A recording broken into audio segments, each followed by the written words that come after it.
Good evening, members. Good evening, officers, honoured guests, and anyone who's watching on YouTube to this meeting of the Audit Standards and Risk Committee of the 26th of March 2024.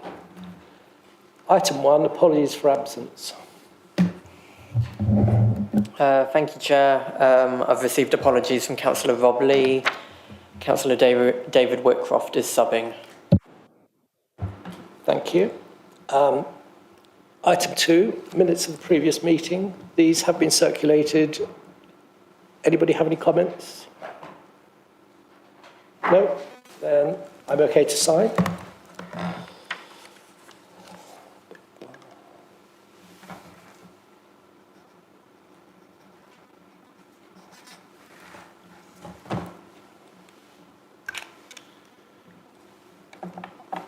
Item 3, declarations of interest. Members are invited to declare any disposable pecuniary or non-pecuniary interest in any of the items up for discussion this evening. Does anybody have a declaration to make? No? Excellent. Item 4, public question time. As far as I know, we've had no written questions. Yep. No? No members of the public here. So maybe next time. Item 5, external audit updates.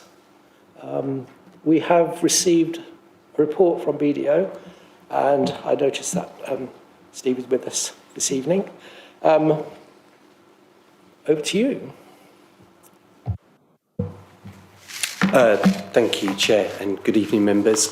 So, as Chair outlined, an update report from us this evening covering actually not one but 4 audits that we are due to sign off. So I'll just give you a very quick run through on each of those. There's a bit more detail in terms of the 1920 audit that we are currently working on and sets out on page 3 of our report. Where that audit is at the moment, the progress we have made, and when we expect to be in a position to complete that audit. So I guess the high-level message from the report is we received revised financial statements from the Council just before Christmas of last year.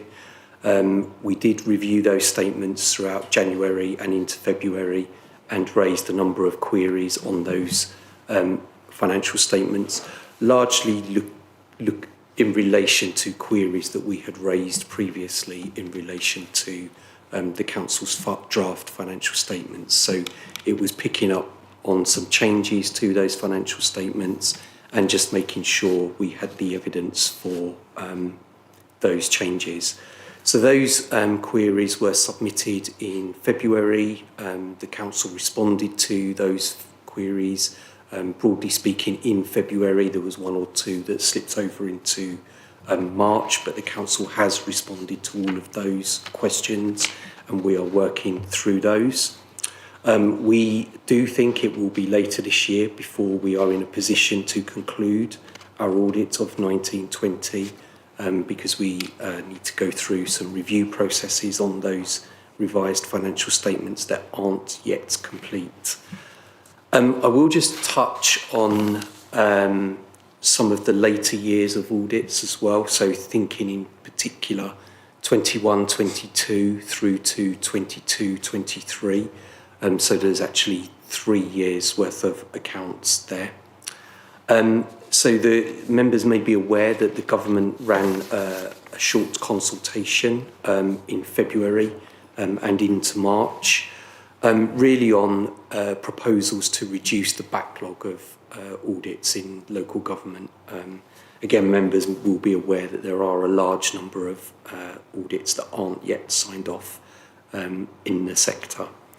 The government's consultation envisaged that, or it envisages a backstop date of the 30th of September this year, so 30th of September 24, for auditors to issue opinions on all audits up to and including 22-23.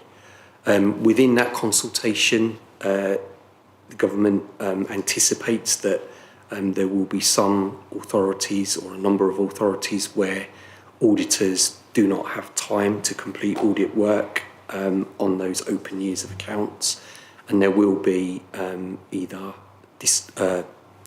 qualified audit opinions where work has been started and not complete, or in some instances disclaimed audit opinions where auditors aren't able to complete sufficient work by that backstop.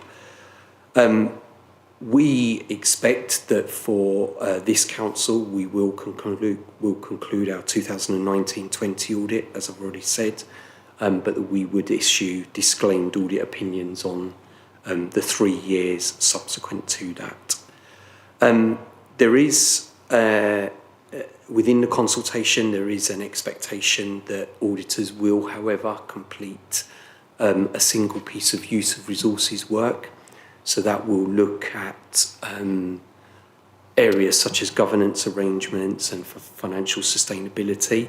Ordinarily, auditors would have carried out that work every year, but it will be one piece of work that will cover all of the open years. So as I say, up to and including 22-23, with a single auditor's annual report prepared for that year.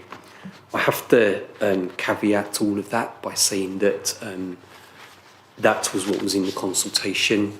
All of the firms have responded to that consultation, but we haven't yet seen final proposals. So with that caveat, that's what's expected for those later years. Happy to take any questions from members.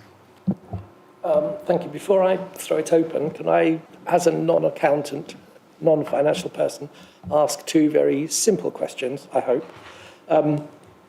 You state in your report that the 1920 audit will be concluded. Is that a full audit?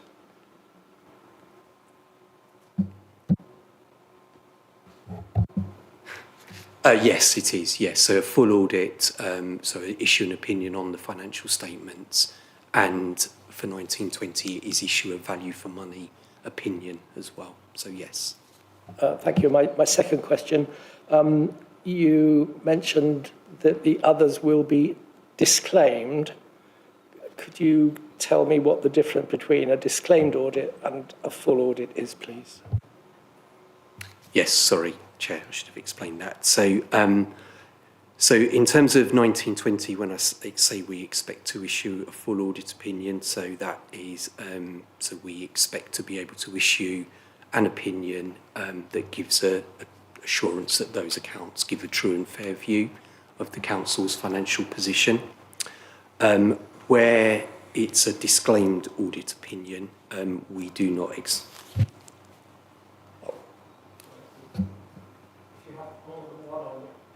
If you have more than one on, it knocks up the sound. Apologies. Where it's a disclaimed audit opinion, then in effect, the auditor is not giving any assurance over those financial statements, so they're not giving an opinion to say that they give a true and fair view. So clearly there is a limited amount of, if it's a disclaimed audit opinion, then there's no assurance available on those financial statements. Okay, thank you. Members, we had a red light up. Yeah. Thank you, Chair. Thank you very much. You beat me to it. You asked both my questions, so I'm not going to waste my breath and save my coughing. But I have a question for Steve, an additional one. I find it a little, I've not audited for some time, I confess. I disliked auditing, I gave it up when I was very young. And what I see from your timetable, Bob Watson and his team had produced a set of accounts, I believe on the 9th of October when he published it, or September, around that period. And it came to end of December. Am I right in saying that? Yeah, whenever he sent it to you, last year. Yeah, well, I'm talking about 1920 now. Yeah, since then, you've been working on the numbers, and you're going to be giving the council a sort of full set of audited, from what you told the chair, full set of audited and concluded audit report in somewhere after September, October. Am I right in understanding that? That's about a year since Mr. Watson did it. So in terms of the financial statements, we've received various iterations of those financial statements throughout throughout 2023. The last version that we received and that we worked on, we received in December 23. In terms of when we expect to issue an opinion on those, it won't be as late as September, October. We're expecting it to be over the summer, so July, August time. Thank you. Can I have a follow-up on? Yeah, can we come back? We've got lots of hands up at the moment. Councillor Garrett? Thank you. Thank you, Chair. So my understanding is that the backstop end of September 24, and are you giving a guarantee that the audited accounts will be finished and completed by September, or is it likely that that may also be missed also? And my other question relates to disclaimed accounts 2021, 21, 22, 22, 23. Where does that leave us for the 23, 24 accounts? If we haven't got non-disclaimed accounts or fully audited accounts, and we've got a new auditor coming in, how does that move us on in the future? Because I'm not a massive accounts expert, so I'd like to understand how that makes us as far as the accounts go. So in terms of those 1920 accounts, then it's difficult to guarantee that we will issue the opinion by September 24, but it is a statutory backstop date, and we have undertaken to both DLUC and Financial Reporting Council to conclude our audit by that date. So I don't envisage missing that September backstop date for the 1920 accounts. In terms of later years, then we're obviously dependent on receipt of updated financial statements for those later years, and we don't yet have those, so I can't guarantee again that we can meet that date when we don't yet have financial statements for those years. In terms of how that impacts your 23-24 audit, in a sense it's difficult for me to answer that because it's not me that's going to... Oh, okay. Thank you. Bob? Thank you, Councillor Garrett, for the question, Chair. The 23-24 audit will be carried out by Grant Thornton. We are already in close engagement with them around the preliminary works, where they come and look at our processes to see that we have correct processes. The logic approach is that the processes are correct, then by default a lot of the audit numbers coming out will be correct as well. They've expressed their intention to come in and do that audit in October, November of this year, with an intention of providing an audit opinion in December or January of, so December 24, January 25, which actually then does meet the government's backstop date for 23-24 accounts, which is the 31st of March next year. The issue, of course, that is currently under discussion with all the audit firms, with all the council officers or 151 officers and the government, is what do we do about the opening balances on those accounts, given that it's highly likely for most councils across the country to have disclaimed 22-23 accounts.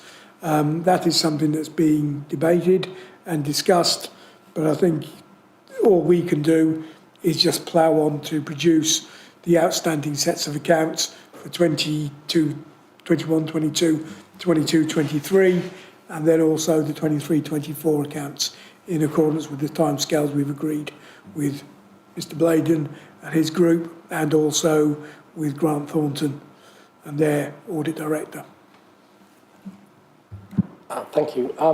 Councillor Cope, then Councillor Mabel-Fagenham, then Councillor Wilson, then Councillor McIntyre. Stacking them up. Thank you, Chair. Just on the timeline, obviously I'm conscious that, throughout this process things have slightly been pushed back. If you don't make that 30th of September deadline, and that is indeed the government's backstop date, does that mean that you can't issue a fully audited fully audited opinion? I'm just trying to work out what the actual risk to the councillors of missing that date.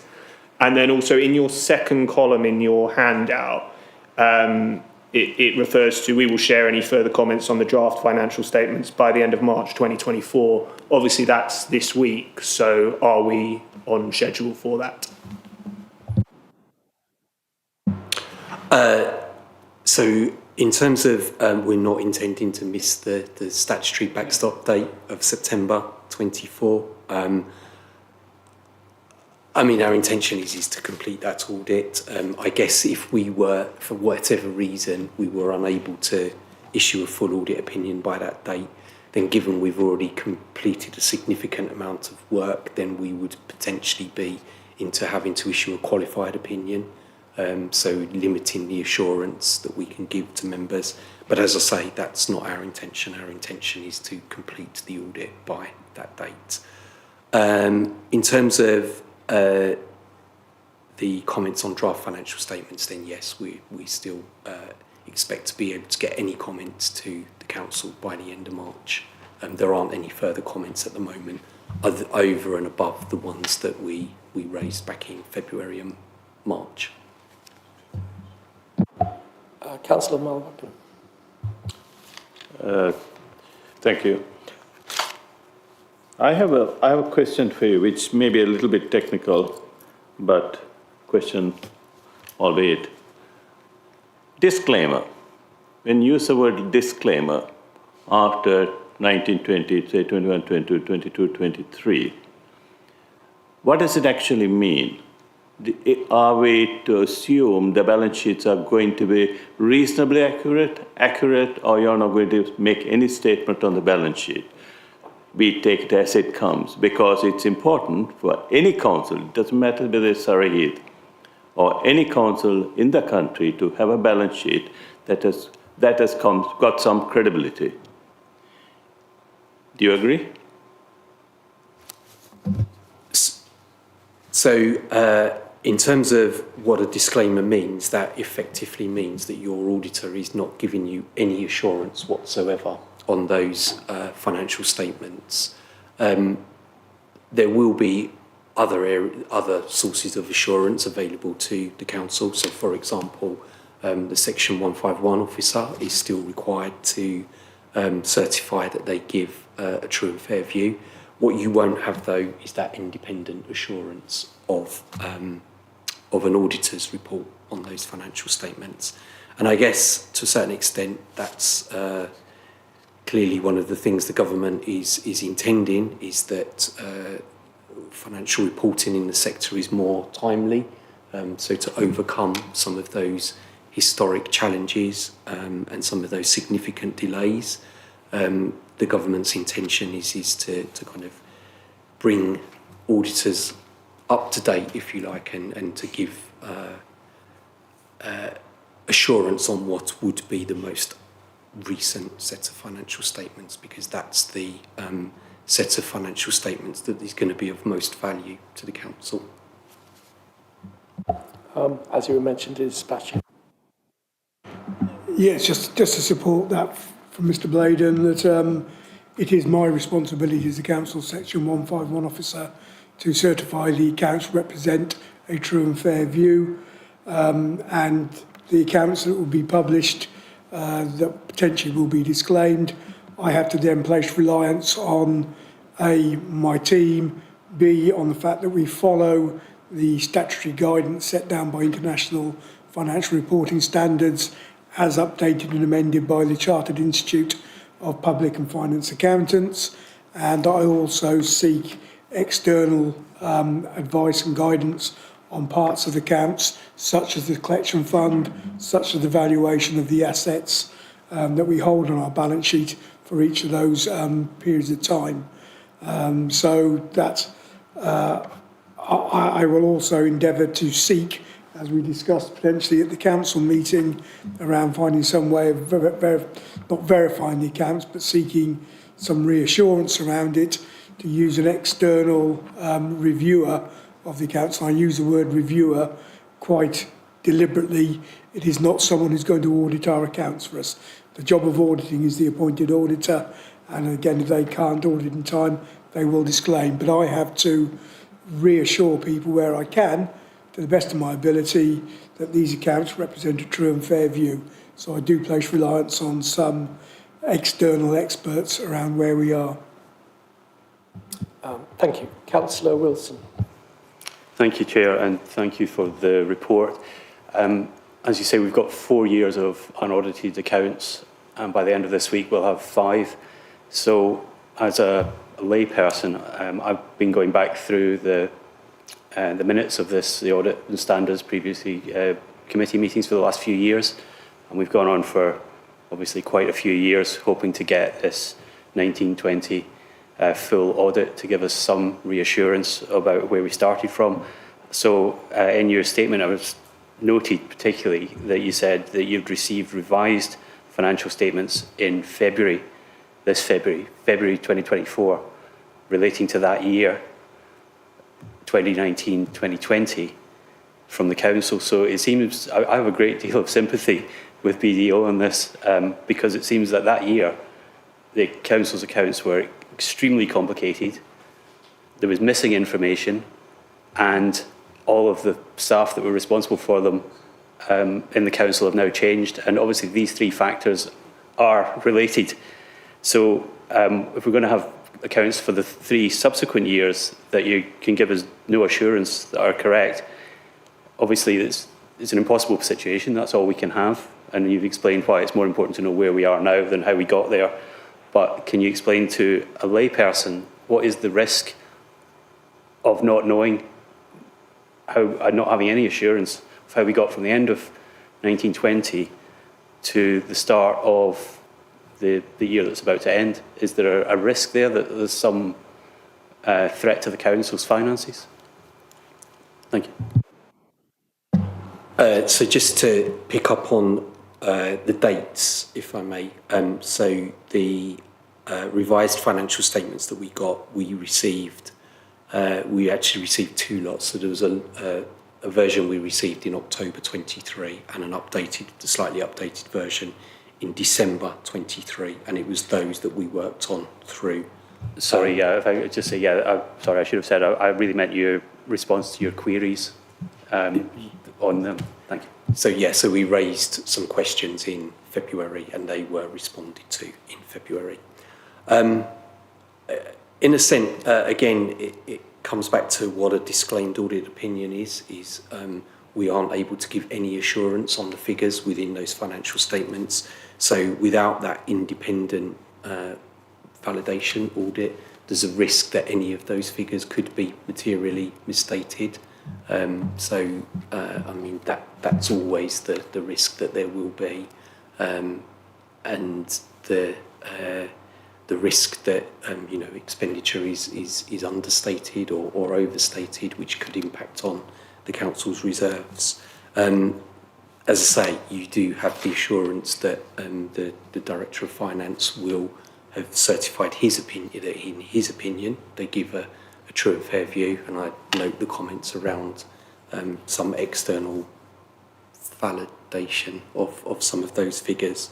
But there is, without that independent auditor's view, there is a risk that those figures could be misstated. And would you agree with my premise about the 1920 accounts for this council? They are kind of uniquely complicated. They had missing information until recently, and all the senior staff that were responsible for them have changed in the meantime. So the issue that we had was that there was a number of figures within those financial statements that we felt were misstated, and officers obviously worked through those, and provided us with a revised set of figures and revised workings and, as I say, revised financial statements. One of the difficulties that we have had throughout the past couple of years is a number of changes within the finance team that have meant that it has taken, that's been a contributory factor to that amount, the amount of time that it's taken. I'll allow the Director of Finance to comment on the current stability of the finance team.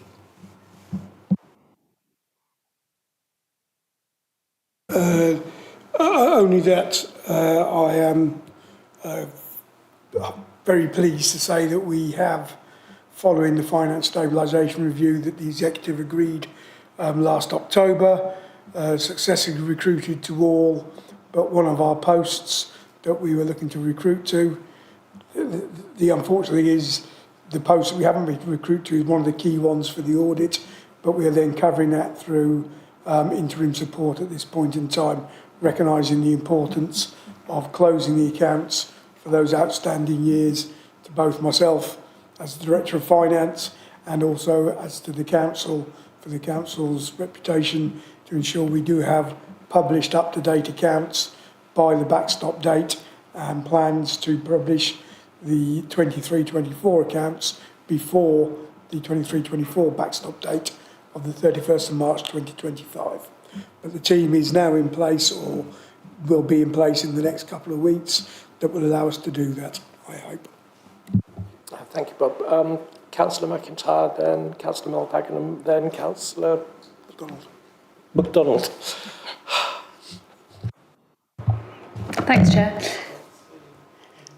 So my question is a bit of a follow-up on other questions, actually, and notwithstanding the comments from Mr. Watson earlier about the independent review, and obviously your comments about the backstop date.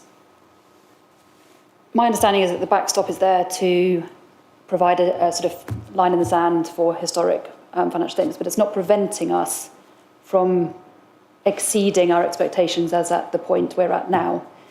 So given that Grant Thornton are coming in and there's a question mark obviously over opening balances for them, is there no ability for BDO to do a piece of work in terms of the balance sheet of 23 to provide a handover that we can all be confident on? No, there isn't. And in terms of our responsibilities as auditor, it is to give an opinion on the financial statements. There isn't anything that we can do in between that would satisfy that. And we don't, given the amount of work that needs to be done to meet those backstop dates, we do not consider we would have time to do that in any case. Which I understand, but given you're going to disclaim 2020, 2021, 21, 2022, is there absolutely no way that the additional work, given that you've got the history and you know the council, that there can't be any assurance given on the 22, 23 ones, rather than the council having to basically take the risk for not having a opening balance that has some merit to it? No, we don't think we can do that. Part of the reason would be is that your 23 closing balances would rely on the 22-23 opening balances, and we wouldn't have assurance on 21-22. So unfortunately there is a knock-on impact. As I say, the only other piece of work that we will do that will give some assurance to the council is in terms of looking. So I mentioned the use of resources work that we will do, that will look at governance arrangements and, as I say, financial sustainability as well. So there will be some assurance that will come out of that, but nothing in terms of that nothing that we will do in terms of that closing balance sheet for 22-23. Okay, thank you. Councillor Mel-Pakenham. Thank you. I'm not a member of this committee, but I'm going to suggest this for the committee members to consider very carefully. what's going to happen from what I've heard of the definition so far and what Leanne had asked Mr. Baden of the last question, I think we need to rely on external people to come in to confirm the balance sheet. Otherwise, it's going to be a never-ending saga for Mr. Watson trying to justify his life, living rather. Although he's a Section 151 officer, and personally I think he's excellent Section 151 officer, but still, I know Mr. Watson has suggested that we get certain external people to look at the valuation, so on and so forth, data book and cash balances. Cash balance are easy to balance, so I agree. It's just that a little bit of unknowns, which is the accruals, prepayments, etc. Maybe we can get someone externally, possibly speak to GT, Grant Thornton, to come and have a look at those carried forward so they can be confident what they're taking over. That's up to the committee and the council to decide. That's my recommendation, but I'm not a committee member. Thank you. I think Councillor MacDonald, you might like to comment on that. Or both. I have a question to ask, but it's difficult to disagree with my learned colleague. First of all, Ms. Blaine, thanks very much for coming and for your report.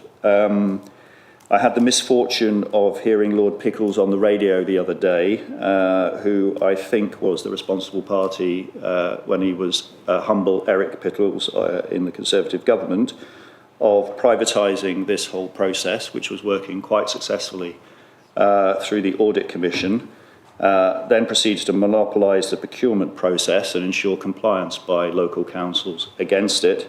And now we've ended up with this omnishambles. I don't expect you to comment on that, Mr. Bladen. That's just a statement of fact, I believe. However, I am curious on this use of resources piece. Is there any ability for the members of the committee? I agree with my colleague there that I'm a visitor here, so it's not for me to influence that. But is there an ability for the members of the committee to influence which areas you look into? Particularly our given concerns around the opening balances as commented on and various valuations and property deals in the past. Thank you.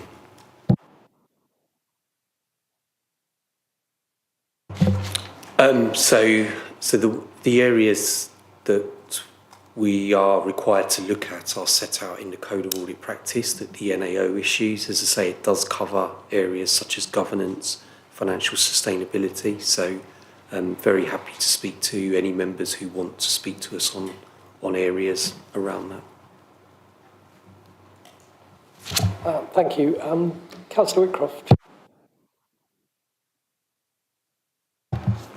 Thank you, Chair. I just want to go back to something I think you said at the beginning of your comments. You said, I think, that the audit for 21-22 could not begin until the 2021 financial figures had been signed off by you as auditors. It seems, as a layperson, that 2021 at last is now very close to being completed, although you're suggesting that that might not be fully achieved until July, August. So between now and then, there is a gap of some 5 months, which it seems to me, again, as a layperson, that the 2021 figures could be started to be worked upon. So it's a situation that you can't start to work on those numbers because you don't have final balances for 2021 until July, August. So I try not.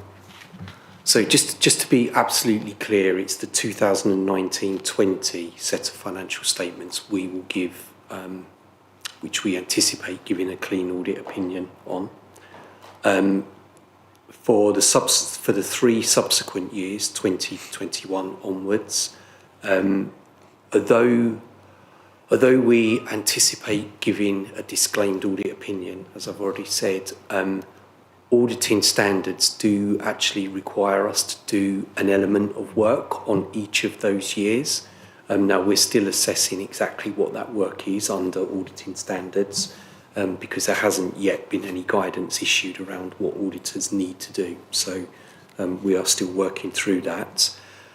So given that we anticipate having to do an element of work on each of those 3 years to be able to give a disclaimed audit opinion, and we are required to complete that use of resources work, we don't envisage that we will have sufficient time and resources to be able to start a 2021 audit and finish it, to be able to give you any level of assurance.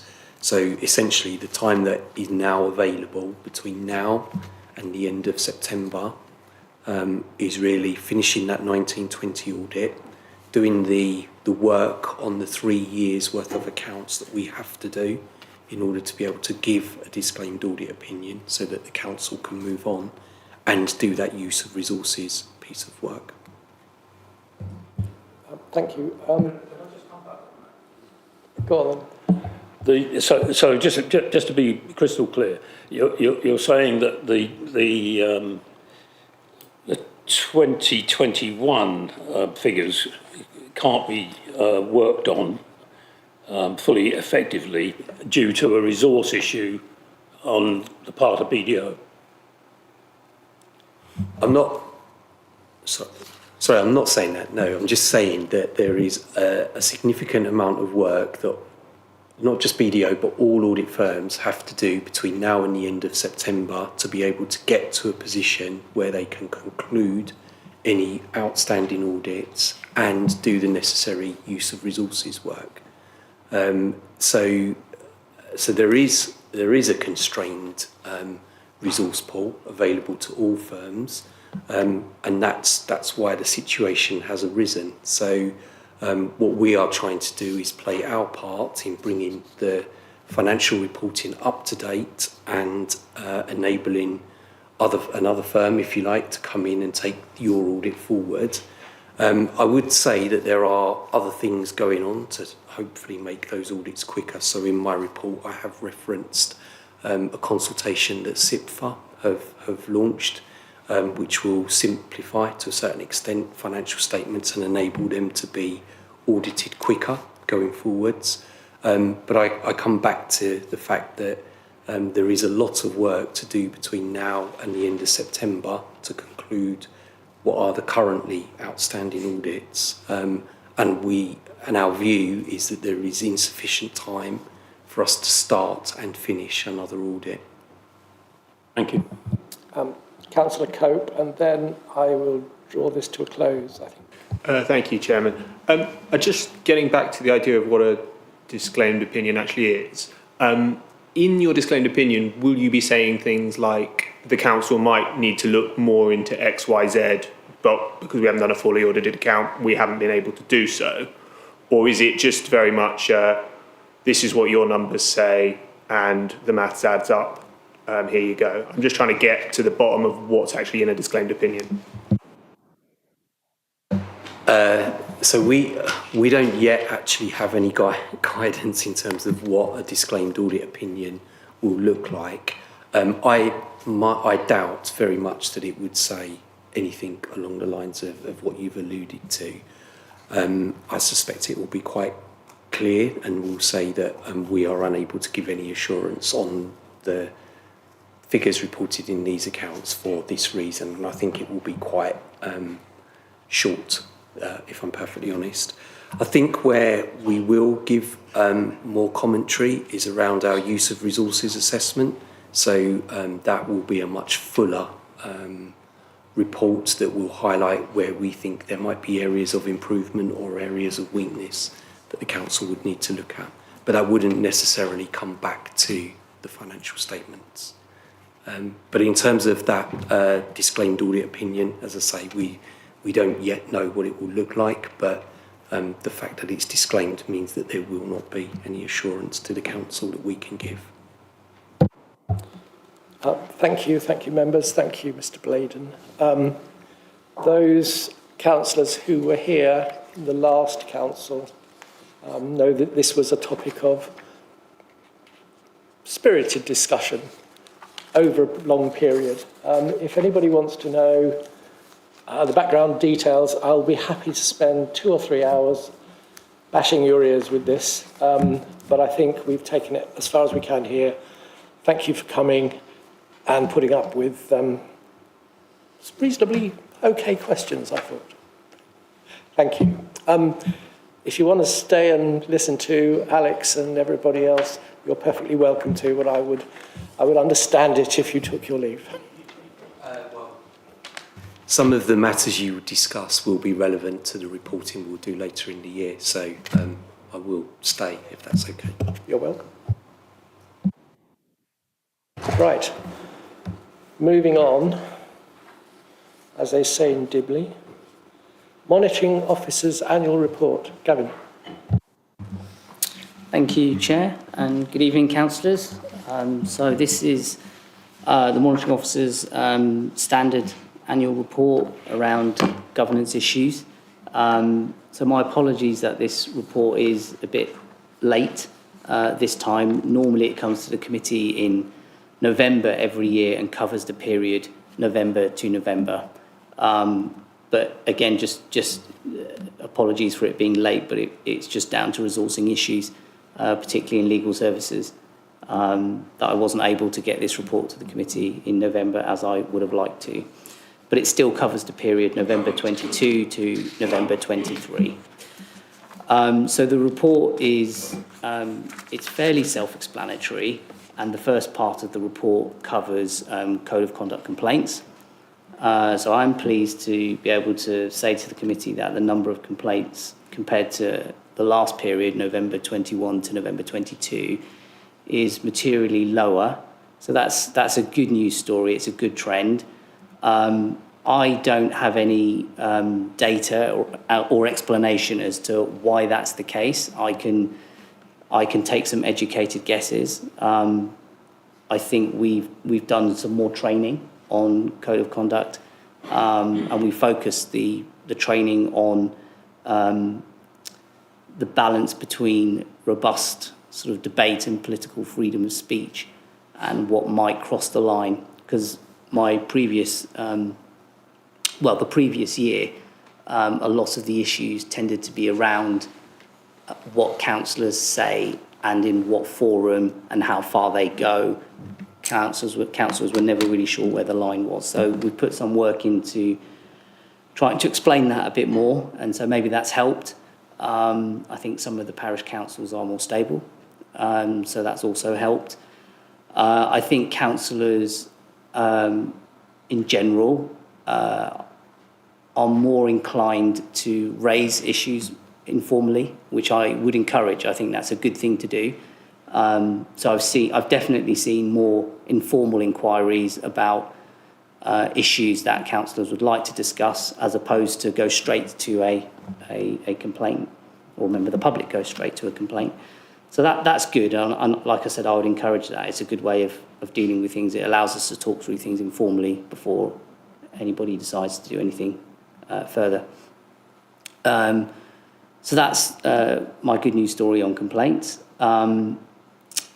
Other matters of concern from my point of view, I've highlighted in 1.4 and 1.5, and they are largely to do with our waste collection contractor and some of the issues that we are having with them at the moment.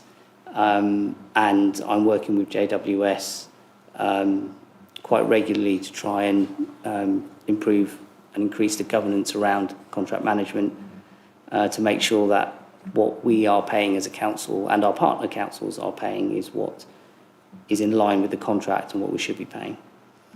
I'm obliged to report on any use of the Regulation of Investigatory Powers Act powers, and usually we always report a nil return, because it's not a power that we've used ever since I've been here. Just for information, what I'm alluding to is covert surveillance powers. So we have those powers, but but we rarely use them. And I haven't had any instances of those powers being used since I've been monitoring officer at this council. But I'm obliged to report on them as per the Constitution. So there's another section on waivers and the use of waivers by this council. So the figures you've got presented to you in that section are broadly similar to the total expenditure under waivers for the year November 21 to November 22. There's not much difference. The biggest spend is legal services. Again, I think that was the same last year. And the reason for that is explained below the table on page 9. And again, it relates to the issues we are having with our waste contractor. I believe those are the main issues to highlight to you in this report. But I'd be happy to take any questions that members might have or any queries. Thank you. Councillor Garrett. Thank you, Mr. Ramshaw. Actually, just picking up on that very last point, 324,000 legal costs, which is obviously related to the, as you've outlined in this. And my question really relates to, that was November 23. Has there been anything relevant on that particular article since? And are you expecting an equal amount or similar amount or less in the next period? Thank you. Thank you, Councillor Garrett. So that sum is the total amount that we would expect to pay to essentially conclude the matter, as long as it takes.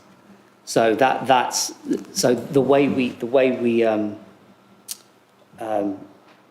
procure waivers essentially is we look at the total spend that we'll need. We don't do it bit by bit. Okay. Councillor Wilson, then Councillor Malwagoner. Yeah, thank you for the report. I went back and had a look at November 22's report as well, because I was wondering what waivers were, because it doesn't really sort of say. So I think I'm right in saying a waiver is when something's procured without going out to a full sort of tender. But the question is, you say in some of the complaints were received about parish councillors, and in November 2022's minutes it says, for this committee, it says that as independent statutory bodies, parish councils did not fall under the authority of the borough council with regard to standards and code of conduct. Is that correct? Does it fall under? I wasn't sure if the minutes were correct. Thank you, Councillor Wilson. So parish councils are independent statutory bodies, so they can have their own code of conduct, which can be completely different to ours, or they can adopt our code of conduct. The role of the monitoring officer only comes into play if a complaint is made and an investigation is needed.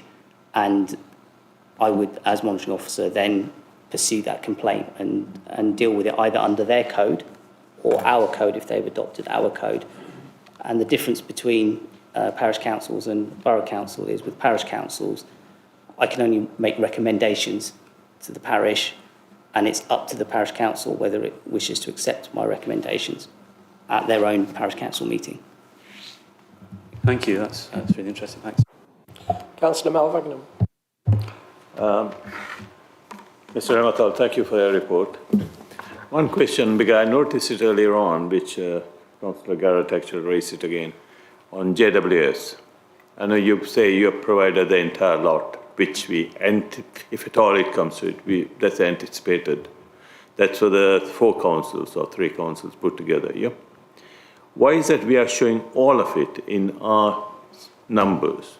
My suggestion to you, why don't you split it up so we don't get confused, but if you don't know the story and don't read it carefully, we'll assume that's our liability on our own.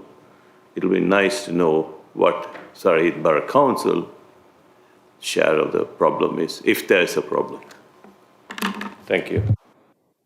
Thank you, Councillor Malwagoner. And Mr. Watson can correct me if I get this wrong, but my understanding is, as the lead authority, we make the payments and then we recharge I accept that. I'm not saying that's not the case. I accept that from a presentation point of view, just to spread it on our sheet, on this report, so it doesn't, thank you. Thank you. Yes, I can get those figures and send them to you afterwards, and for future reports, if I need to report on that spend, I can try and apportion it to show the shares per council. Councillor MacDonald. Thank you, Chair, and thank you for your report, Mr Ramtell. Going back to your report on the Regulation of Investigatory Powers Act 2000, a power I didn't know you had or we had, but it's good to learn new things. Can we flip this the other way and say, can we think of scenarios where we should be using those powers for the benefit of our residents? And I'm thinking, for example, that we have had issues with things like fly tipping, where we have had issues of land being taken over inappropriately. Could you think of reasonable scenarios where we should be considering using those powers, without me knowing the detail of what those powers are, by the way? So the obvious examples that come to my mind is if there's any suspicion of fraud happening and you need to use covert surveillance to be able to either prove that fraud or disprove it. So that's one example. I'm not exactly sure. I know we have powers to prosecute for fraud, but I don't know exactly what type of activity we would sort of look into, perhaps benefit fraud, or Mr Watson might be able to give a better answer than me. Thank you, Councillor MacDonald. And please forgive me, I'm going back to my days when I was a RIPA officer and was trained in doing that. When we talk about covert surveillance under RIPA, it is generally when we're looking at surveillance of an individual. So things like covert surveillance of a fly tipping area, I believe, is permitted under standard surveillance enforcement. But when you're looking at pursuing an individual, that's when you need to get that RIPA authority to go through.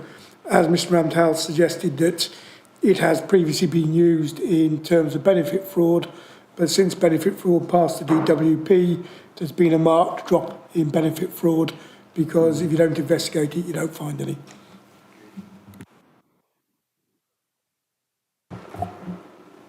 Any more questions? No? Thank you. Moving on. Publication of councillors' home addresses on Register of Interest. Thank you, Chair. So this is my second report for the evening, and hopefully this will be quite straightforward. Unfortunately, it's slightly more complicated than I would have liked it to have been, and that's simply because it reflects the role of the committee and the statutory role of the monitoring officer, because in the legislation, only the monitoring officer can make a determination under Section 32 of the Localism Act. Otherwise, my preference would have been to have a fairly straightforward resolution from the committee to agree the opt-in, opt-out scheme that this report is proposing. But in summary, what we're looking to achieve here is a system whereby councillors, if they wish, can opt in or opt out of having their address published on the Register of Interest. And the reason for this is, as set out in the report, it is to recognise the increase in threat or violence to any councillor or any politician generally at any level. It's a trend that I think we can see is increasing, and I think it's right that we react to this now as a borough council, recognise that risk, and in my opinion the action we are taking is appropriate and achieves the right balance between good governance in terms of transparency, but also recognising the health and safety risk to councillors. What is not being proposed in this report is to provide a blanket dispensation that a residential address would be a pecuniary interest for the purpose of attending meetings, etc. So whilst it will not appear on the register, if the council is making a decision on any item for which a residential address would be a pecuniary interest, that interest would be expected to be declared in the usual way. So I just wanted to make that clear up front. So I think the report is fairly clear, and I'm happy to take any questions if councillors have any queries. Okay. Councillor Garrett. It was a very not sure, because I was just suddenly thinking of something as you were speaking. So if I'm wrong, I'm happy to be wrong. Thank you for bringing this paper through. Run of the register of interest would be if you're a trustee of a charity. If that charity is also on Company's House, I was just trying to, I didn't get the look before you asked, you finished. Does the Company's House have the address on it, the home address on it? If it doesn't, that's fine. I'm getting a nod from over here, so if that's the case. Because I was just thinking the link is obviously trustee of a charity, you go to Company's House if you really wanted to and get, it has a town, fine. In which case that question's been answered. Thank you very much. Thank you. Any other questions, comments, members? No? We are advised to resolve the recommendation. Are there any dissenting views on that? No? So we are resolving. Thank you.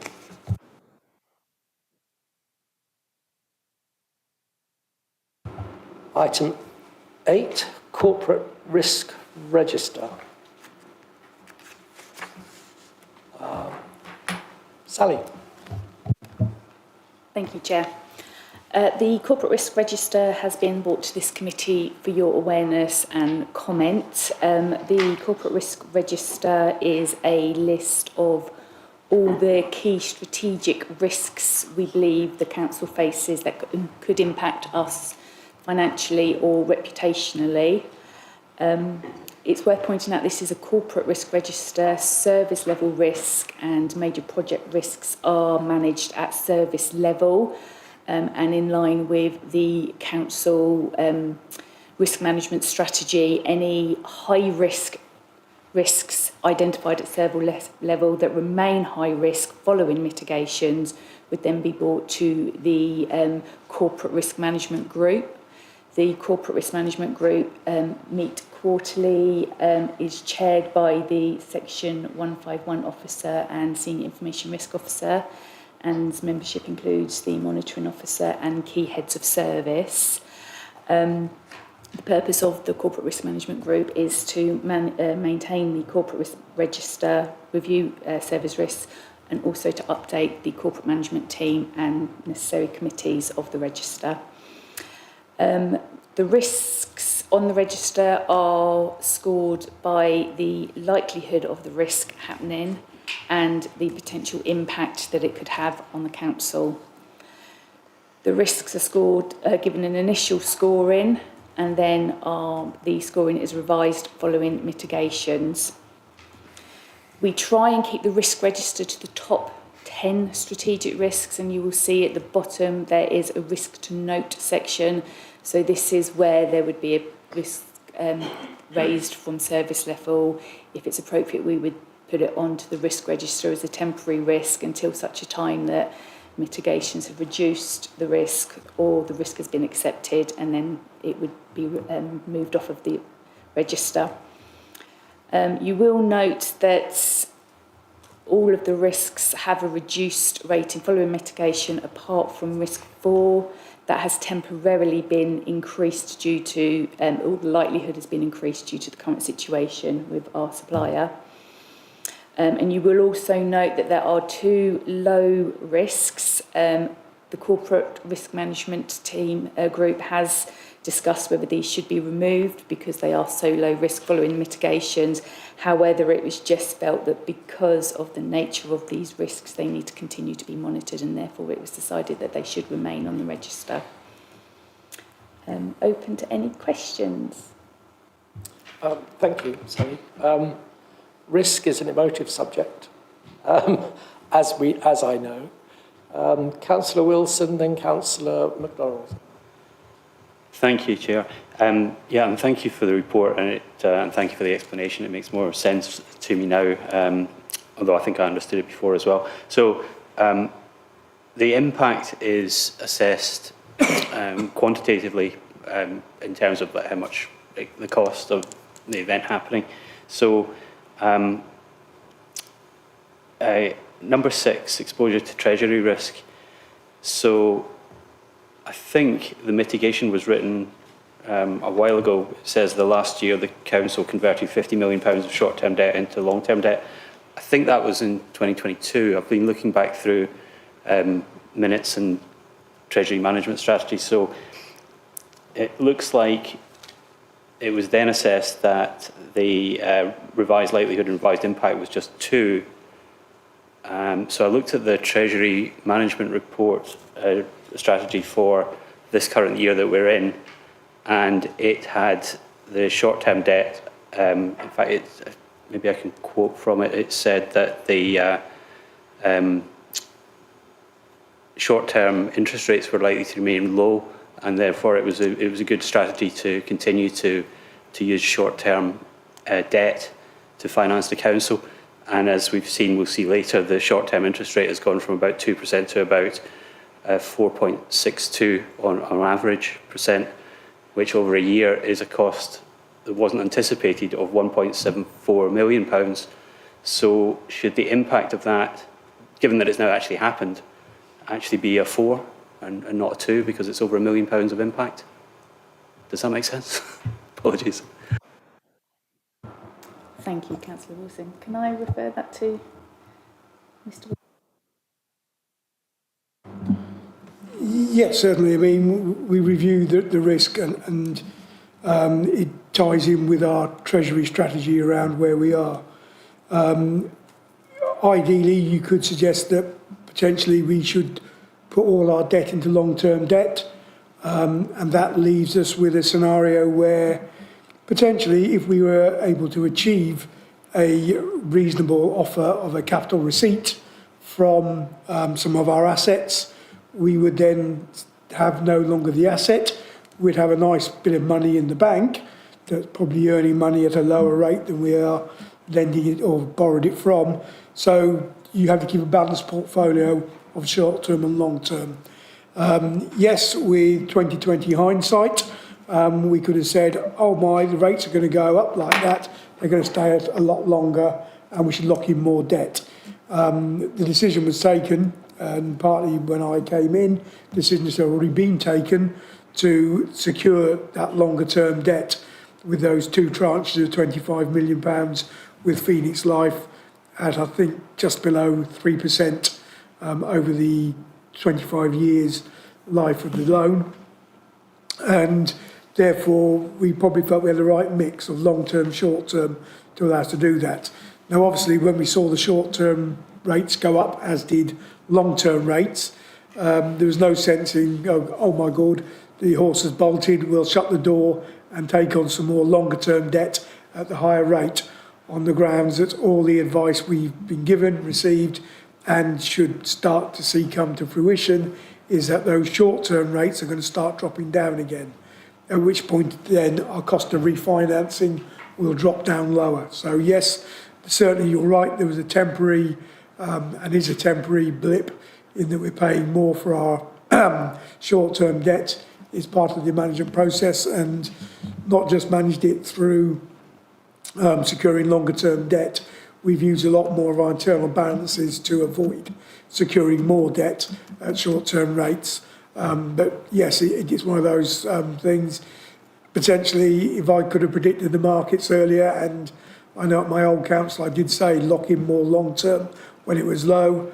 When I came here, we had locked in some more, but it's that balance between what we're advised to do and getting that sort of situation. But now, where we are, we consider we're in the right place to then benefit from rates coming down on that short-term debt. Yeah, absolutely. I understand that you have to have 2020 hindsight to get all these calls absolutely right, but that's why it's in as a risk, because it was I imagine it was you that noticed that we would have this potential risk. But my question is about the impact. So the impact that's actually happened is over 1 million. So should that be a 4 instead of a 2 for impact? It potentially would be, but it's now no longer a risk. It's a fact.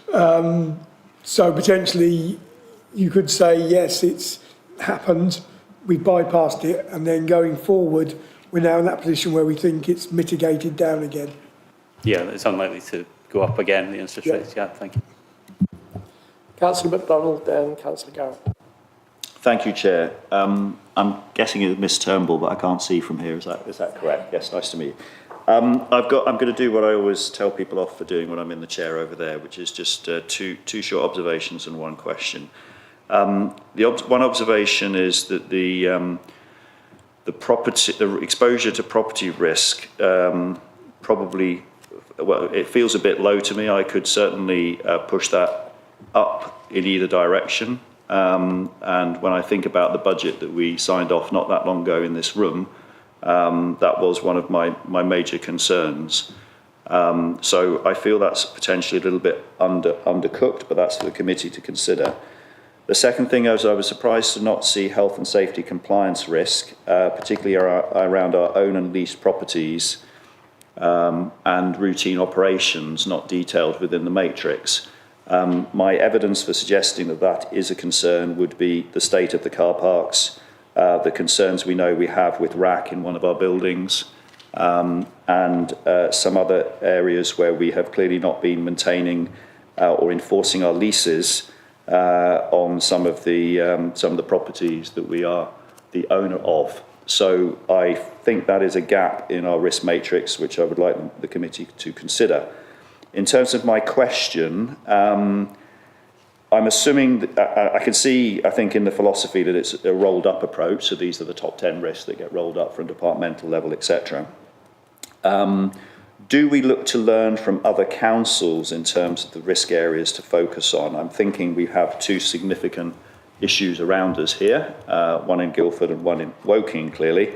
And maybe that's something that we should potentially learn from. I'm assuming there's some kind of Surrey risk managers get together occasionally where best practice is shared. Thank you. Thank you, Councillor MacDonald.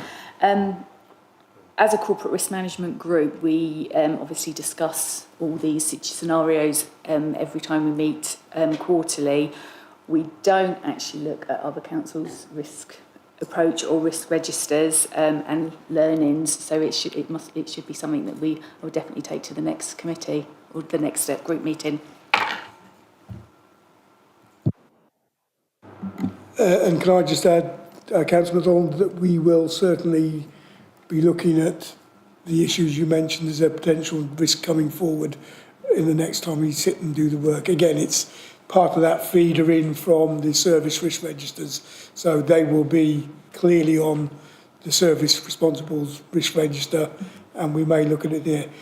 It is difficult to produce a corporate register that doesn't contain every single risk that the council's got, but I think, as you say, this could be a new one in the top 3 possibly, and someone drops out the top 10. Sorry, Councillor Garrett, Councillor Cope, Councillor McIntyre. Thank you. So it must be risk season because I had a governor meeting last week and we were discussing risk as well. And that's my point. So this is a corporate risk register. There are 11 items on here. How many items are on the total corporate risk register? I feel for how many risks we've got, and we're only looking at corporate risk. Have we got a risk register for everything in a council? I'm guessing if we have, that's quite a long document. And to just get an idea of the amount of risk, because for instance, I know that the school one had 70 risks on it for every item you can possibly think of. And my second question is, this is the top, not 10 because there's 11, but the top 10. How is it decided that these are the 10? Is it based on the initial rating or the revised rating? Thank you, Councillor Garrett. There are a lot of risks if we was to compile them all together. Each service, as I said, hold their own register. and each register, I think, has a minimum of like 15, etc. Risks on it. There isn't one collated register. It is just held individually. Sorry,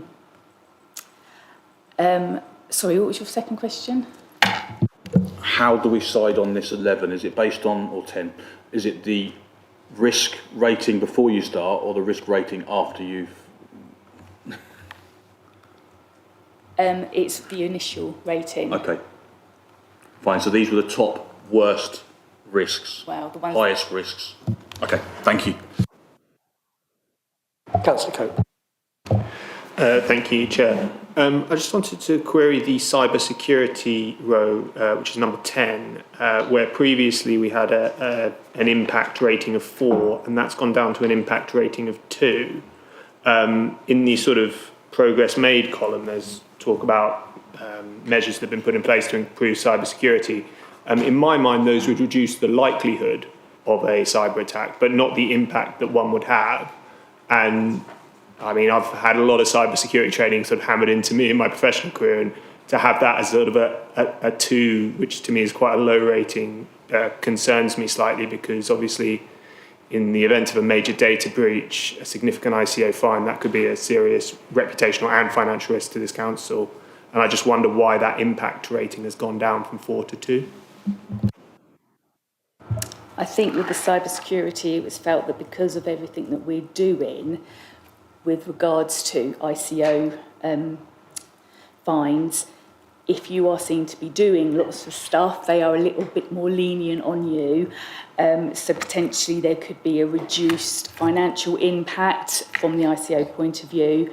The reason we felt the likelihood really stays the same is because with AI and everything else coming in, the likelihood is just not going down at the moment. The National Cyber Security Centre say it's not a case of if, it's a case of when it happens now. So we just felt that with everything that we're doing, the impact would be reduced rather than the likelihood. I come back on that. Please do. Yeah, I accept that I used ICO fines as my example, but you know, the list here in the column is pretty extensive. You know, if we lost our ability to provide services, if we lost data, that to me would have a much greater impact than all of the other ones that we ranked as a 2 here, and cause more than some reputational damage or financial costs of over 200,000. I appreciate that. I mean, as I say, with the ICO, but also with regards to data loss, for example, we believe that the impact would be lower because we have other systems in place now. It's more cloud-based systems rather than on-prem. So if we were to be breached, it wouldn't be all of our data that's impacted. So we just felt that because of those scenarios, it had reduced the impact.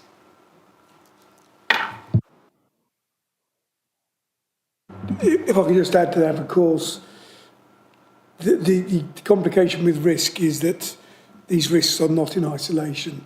So if we lose our data, we move from cybersecurity into business continuity, which again is in the risk register. So part of it is that, yes, the whole sort of thing comes through around it. Councillor McIntyre. Thank you, Chair. So, and apologies if I've missed it, but I don't think I've ever seen a risk appetite statement brought to the committee. And normally you would assess your mitigations to make sure you come down to within risk appetite. And whilst there's lots of words in here and it's really comprehensively documented, I'm not sure, reading it, whether the mitigations are there to get to where we are today, and we're happy, therefore, with quite a lot sitting in amber, obviously one in red and a couple in green, or whether we're still trying to get to a lower point, and therefore what the actions are to get to that lower point. Thank you, Councillor McIntyre. Yeah, I don't think we actually do have anywhere that officially what our appetite is. Obviously, we always will try and reduce the risk as much as possible.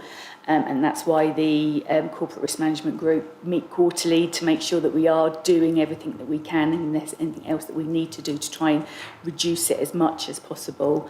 We do have the Corporate Risk Management Strategy, but I don't think there is anything in there about appetite either. No.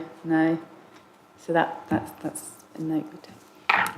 To follow up. So I would then, as a committee member, like to see something come to the committee that talks about the risk appetite and therefore for these strategic corporate risks, what we are aiming to get to and therefore what mitigations still need to be taken in order to get to within our risk appetite.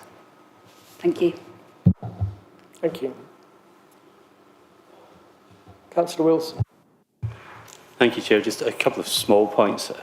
The title page, Corporate Risk Register, the footnote says COVID-19 and other viral infections impacts on the majority of the risks on Surrey Heath Borough Council's risk register. Is that still meant to be there? I can see from a couple of years ago that would definitely be the case. I just wonder if it still is. And another very small point is I wonder if risk 3 and 5 are potentially the same risk. Thank you.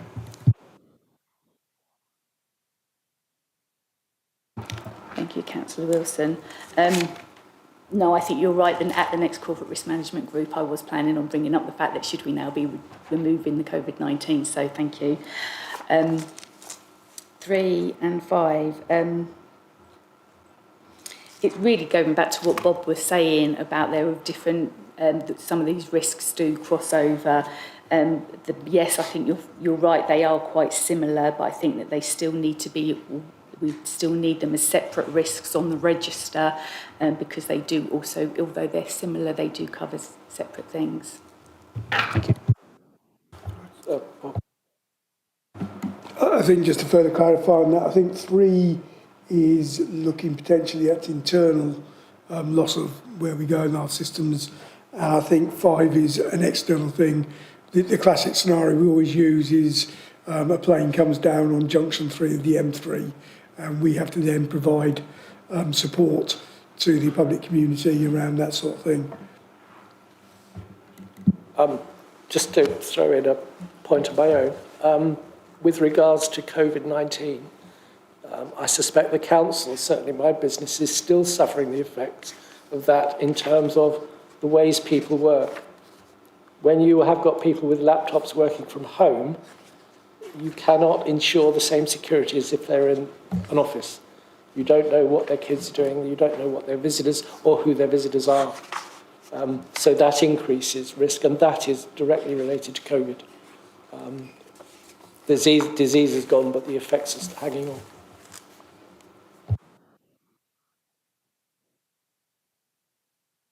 Any other points, anyone? I think the risk register is a live document. It's a live process. Things will come on, things will go off. And I think at every meeting of this committee, because the risk managers meet every quarter. I think it's 6 weekly, I think. Yeah. Quarterly, yes. So we are seeing longer snapshots of that process. And we may miss 1 or 2 steps entirely by what is presented. So I think if we could try and give more of a flavour of what's going on in the background to members, maybe not for discussion, but just for information, that would help. Yeah. Okay, we're moving on. I sound like David, what's it, don't I? Overdue audit recommendations. This is not Steve, I don't think. Thank you, Chair. First of all, if I can apologise, I'm working with one eye this evening. I've got issues with the second eye, so I can hear everyone loud and clear, but I can't see you all. So if you ask a question, I do apologise if I'm looking elsewhere to respond, but I am receiving treatment, so that's a positive. So this report then covers the status of internal audit recommendations. Members have requested in the past that a report come to committee each quarter with an update status in terms of what recommendations are outstanding, what's overdue, which recommendations have been fully actioned and been implemented. My first stab at this had 4 or 5 outstanding recommendations at the time, and that was like 2 or 3 weeks ago. Since then, services have worked hard to make sure that they've actioned or taken enough necessary steps to satisfy me that the recommendations have been implemented to such stage that this report is actually coming with a clean bill of health. There are no overdue recommendations, which I think is positive. I think the message is certainly reaching heads of service that they probably would not like to attend committee on their days off, and that is probably enough ammunition for them to pull the fingers out and get the actions implemented, so to speak. So in a nutshell, I think that's very positive, because I think the last time we presented this report, there are between 4 and 6 overdue recommendations. Just a couple of things to note for members. Obviously, there are a number of recommendations that are due very soon, i.e. 31st of March. So what I've done is I've worked with services, again, over the last few weeks, and asked them for an update or a progress report on those recommendations, because obviously if this report was brought to committee, say, in 2 or 3 weeks' time, those recommendations would now be overdue.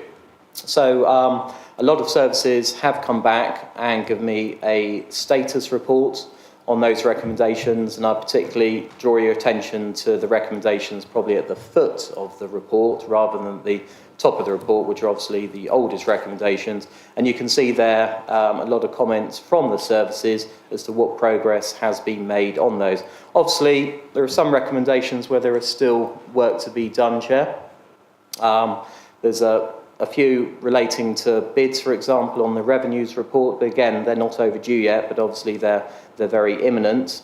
And I've received feedback from both Section 151 officer and the Council's Chief Executive on position statements of those, and you can see that in the report. Also, for members' benefit, just to bear in mind that the report is supposed to cover the last 18 months. So if any recommendation or all the recommendations older than 18 months have been implemented, they'll fall off, and obviously the newest ones at the foot of the report will be added. So hopefully, going forward, we've got a neat 18-month rolling report for members.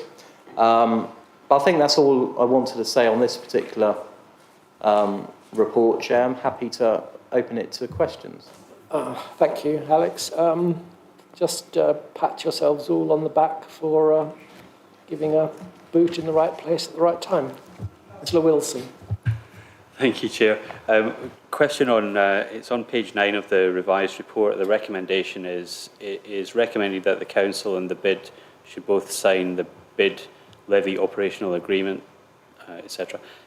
And the position statement on this says, this has not been signed by the bid. See above, leader and chief executive are dealing as the chair of the bid will not engage with the council's chief finance officer.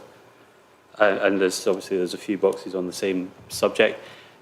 I'm just wondering how much money is involved in this and what's going on. Thanks.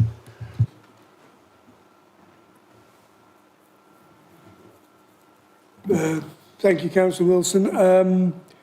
So the bid, we raise a bid levy on behalf of the bid of 1.5% to all the properties.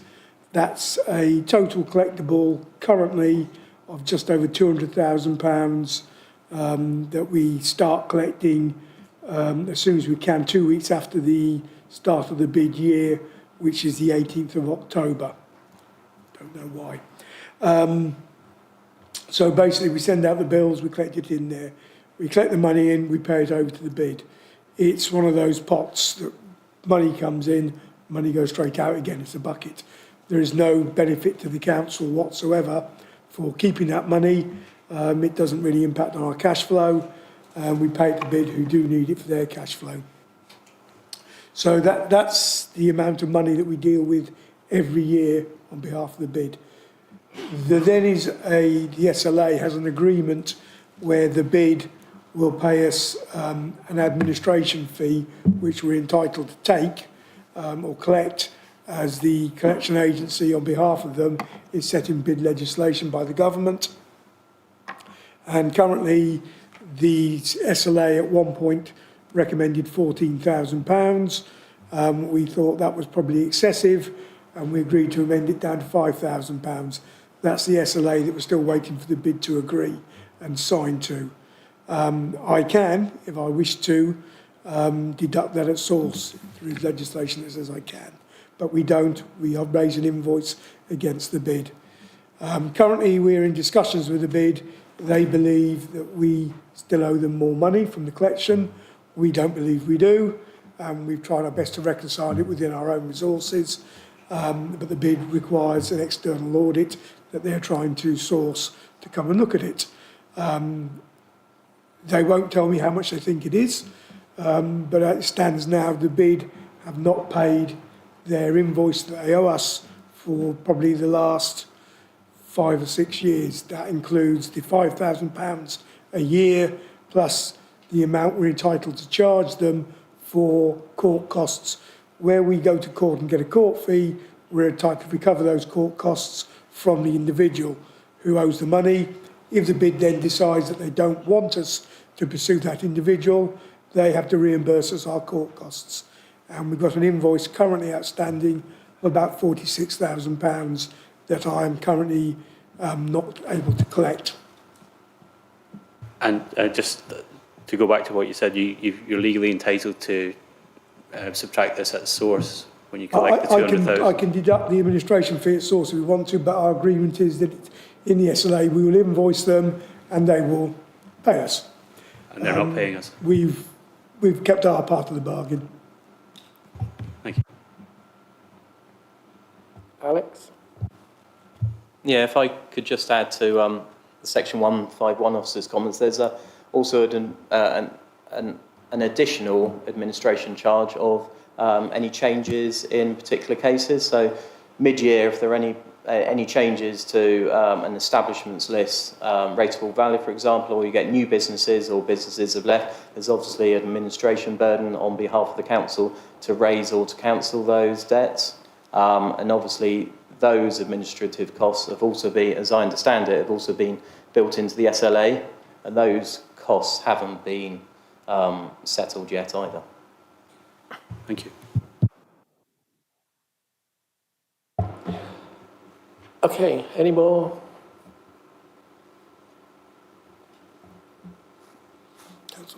Councillor Wilson again. Sorry, I think this is a much shorter one. On page 5, it says that the process, risk management, eventually the audit may lead to changes to the corporate risk register that we've just been talking about. Did it lead to changes in the corporate risk register? Was there anything in that arose from the internal audit?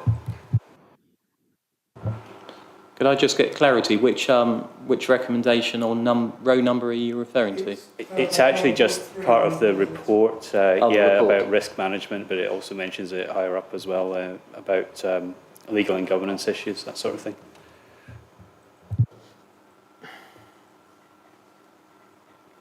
Paragraph 9.3 on page 5.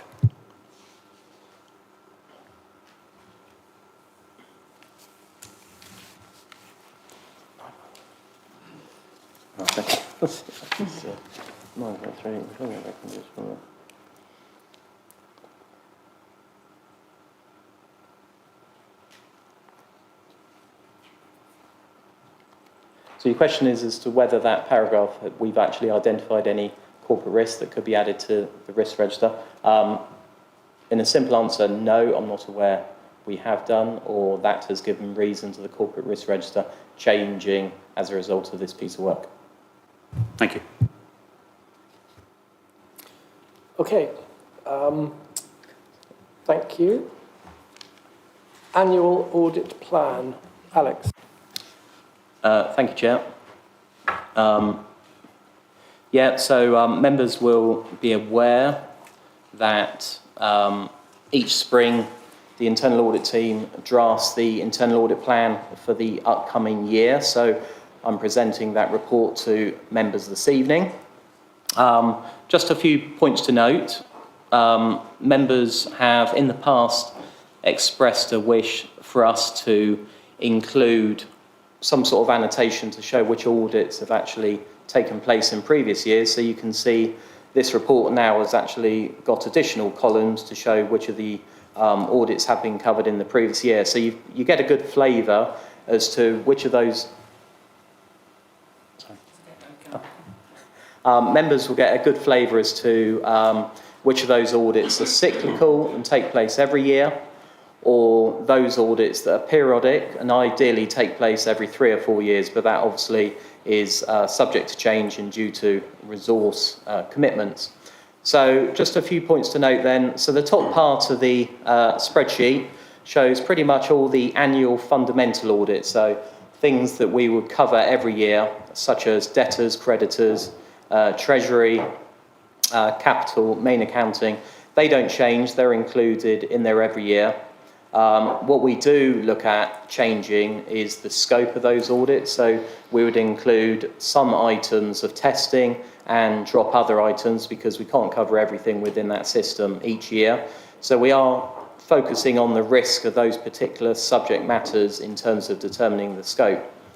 I've broken down the rest of the plan into service department. So you'll see there's a section on planning. So we've included, I can't see the text.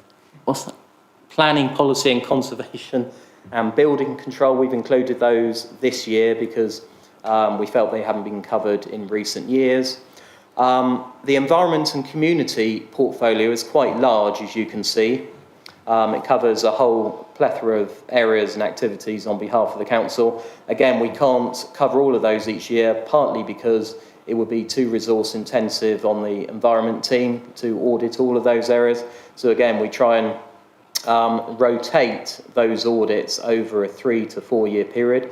And again, I've earmarked the suggested areas that we're going to cover this year. The next service department is HR, performance and communications, a much smaller portfolio. We've recently added, obviously, cyber security as an annual audit. So that's on there for the end of this year and next year.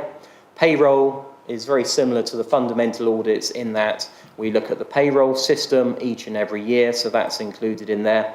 The same with IT, we try and cover that as far as possible annually, although members will be aware that there are some ICT overlapping activities with service-driven audit. So we wouldn't look at a service without covering certain elements of ICT anyway. The next area, property and economic development. 2 or 3 audits there, and I've earmarked that we're going to cover economic development and facilities management this year.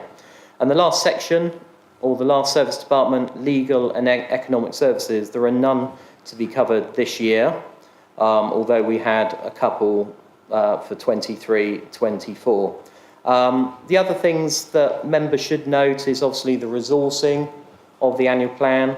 The internal audit team still operates with just 2 full-time members of staff reporting to a head of service. That hasn't changed in quite a few years. Occasionally we do bring in an additional resource or a consultant if there are any particular audits that are likely to be short at the end of the year and the council's basically said we need to get those covered. So we do have the opportunity to bring in an additional pair of hands, but that is unusual for the internal audit team, to be honest with you. So the plan, as you can see, in terms of the numbers and the metrics, the plan is built up on 522 person days. So the actual dedicated work itself is, what number is that? 310 days for the audit, the scheduled audits themselves, but there's additional days built in for things such as consulting, contingency, annual leave and training and such like. The other key thing that members need to be aware about is obviously the plan has been based around risk. So we cover a number of factors in determining which audits need to be covered in the following year. So a lot of those will relate to income and expenditure, the stability of the workforce or the team within the service and whether there's been a high turnover of staff, whether there has been new legislation for that particular service. That could be revs and bends, that could be the housing service, and that could indicate whether we would need to cover that particular audit going forward. So the plan is very much built around risk, and obviously I brought the annual plan to the senior management team and had the discussion with them with a view to say, are we covering all the right areas, or are there any areas that heads of service would especially like us to cover this year? So the plan that I'm bringing to you guys tonight is the revised plan following those discussions with the council's senior management team. So I think that's it, Chair. Happy to open it up to questions. Thanks, Alex. Yes, I think members, we've discussed this before. It has evolved. It probably will still evolve according to need from members, from officers, and it's a living, breathing document. Councillor MacDonald had his hand up first, then Councillor Malvagan, and then Councillor McIntyre. Thank you, Chair, and thank you, Mr Middleton. I'm sure on behalf of myself and all the members, sorry to hear of your woes, and we wish you a recovery as soon as possible. Again, following on the pattern of last time, a couple of observations and then a question. Looking at the list of audits planned, I see some that could potentially be deferred for different reasons. I think family support, there is a bit of a question mark about what's going on with Surrey this year, and therefore it feels a bit hasty to be auditing them when we're uncertain as to exactly how that service is going to be delivered. I think for reasons that are reasonably obvious to members around the RAC issue in the theatre, the team there could be quite busy as well, so a similar concern. And we have a very busy agenda around the planning, policy, conservation type area with the local plan coming forward. So there may be consideration for the committee to think about deferring that one as well. In terms of additions, it does link back to my previous point perhaps in the other section. I think community property does remain a risk for us, both around health and safety and lease compliance. And I'm not sure when it was last looked at, and maybe just a sample audit there could be appropriate. My understanding is that since, and I could well be wrong, I have been many times today already, my understanding is the legislation around public sector housing has probably changed since the last audit was done. And I think with some of the challenges that people are experiencing around rental and HMOs, it could well be appropriate for us to look and see whether we're fulfilling our duties there appropriately in the interests of our residents.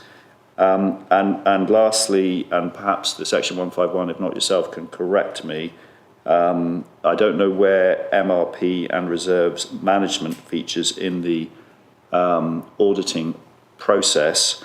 However, it has cost us an additional 250,000, 260,000, I think, in the previous budget due to some oversights there. So that might be one for consideration too.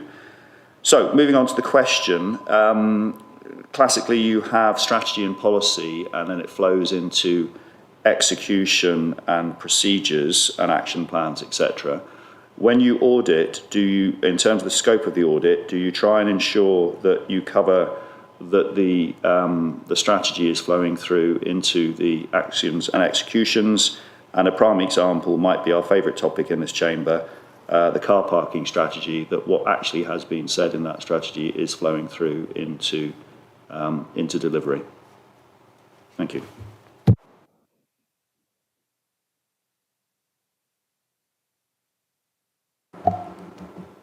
Shall I Please. make a start, or yeah? No, please. A couple of them. MRP MRP, as I understand it, we do a high-level review of the MRP controls and arrangements as part of the Treasury audit, and Treasury is covered each year. In terms of specifics about any shortfall on that, maybe the Section 151 officer can cover the reserving costs issue, because I'm not overly aware about that. Another point you had, Councillor, was on do we review service department strategies? We do. That actually helps us to tailor the scope of the audit in terms of identifying which particular areas the service department needs to be making sure they've got proper governance and controls in place for that. I can't remember off the top of my head exactly what strategies we've covered recently, but I'm sure if I went away, there'll be a number of strategies we have covered. But definitely, especially if the strategy is recent, you mentioned the car parking one, we'd certainly endeavour to cover making sure any action plans as a result of those strategies were being incorporated and tailored into our testing.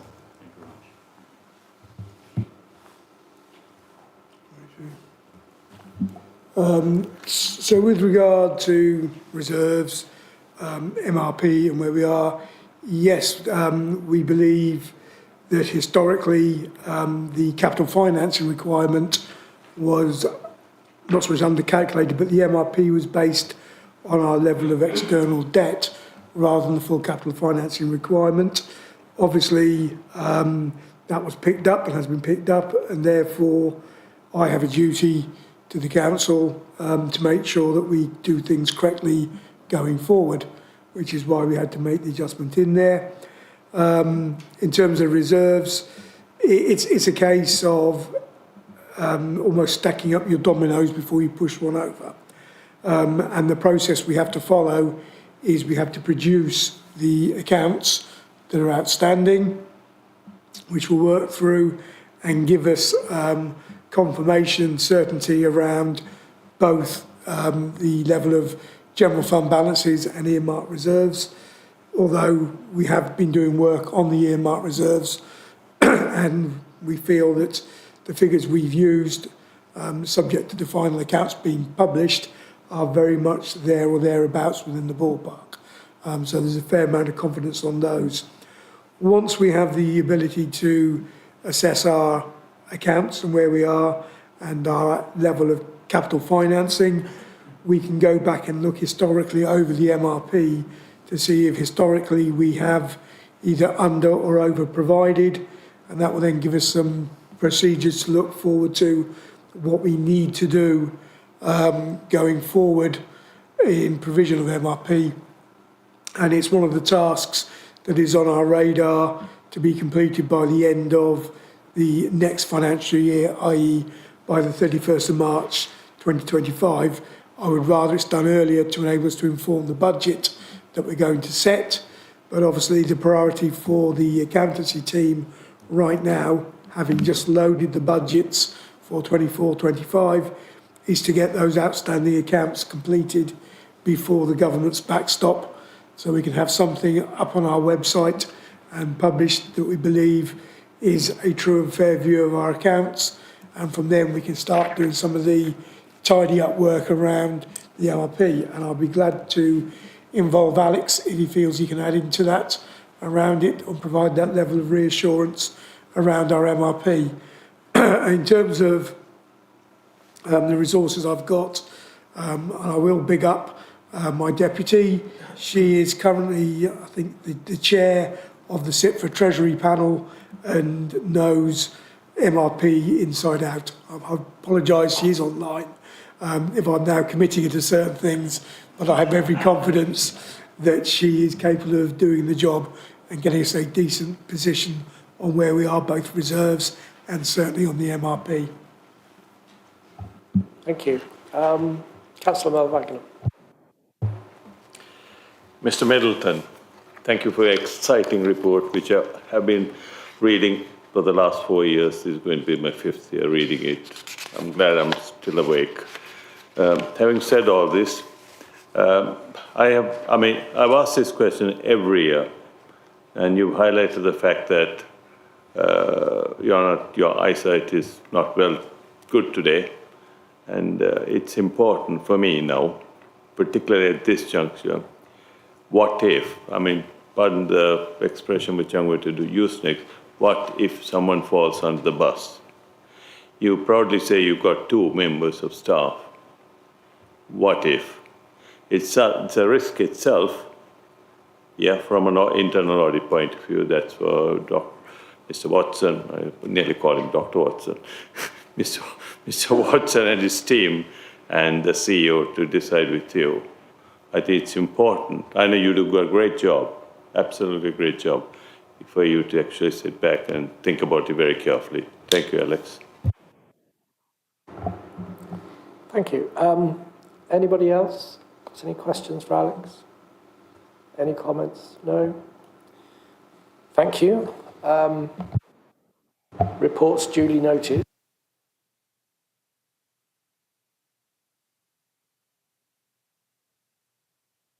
We are asked to agree the plan. We all agree the plan. Yes. Agreed. Your plan is agreed.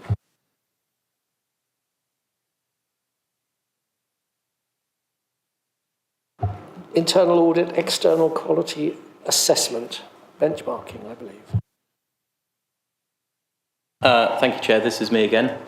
So this is the report that I believe I alluded to several months ago. I know Councillor Cope asked a question in the previous committee as to when this report would be coming to members. Well, here it is this evening.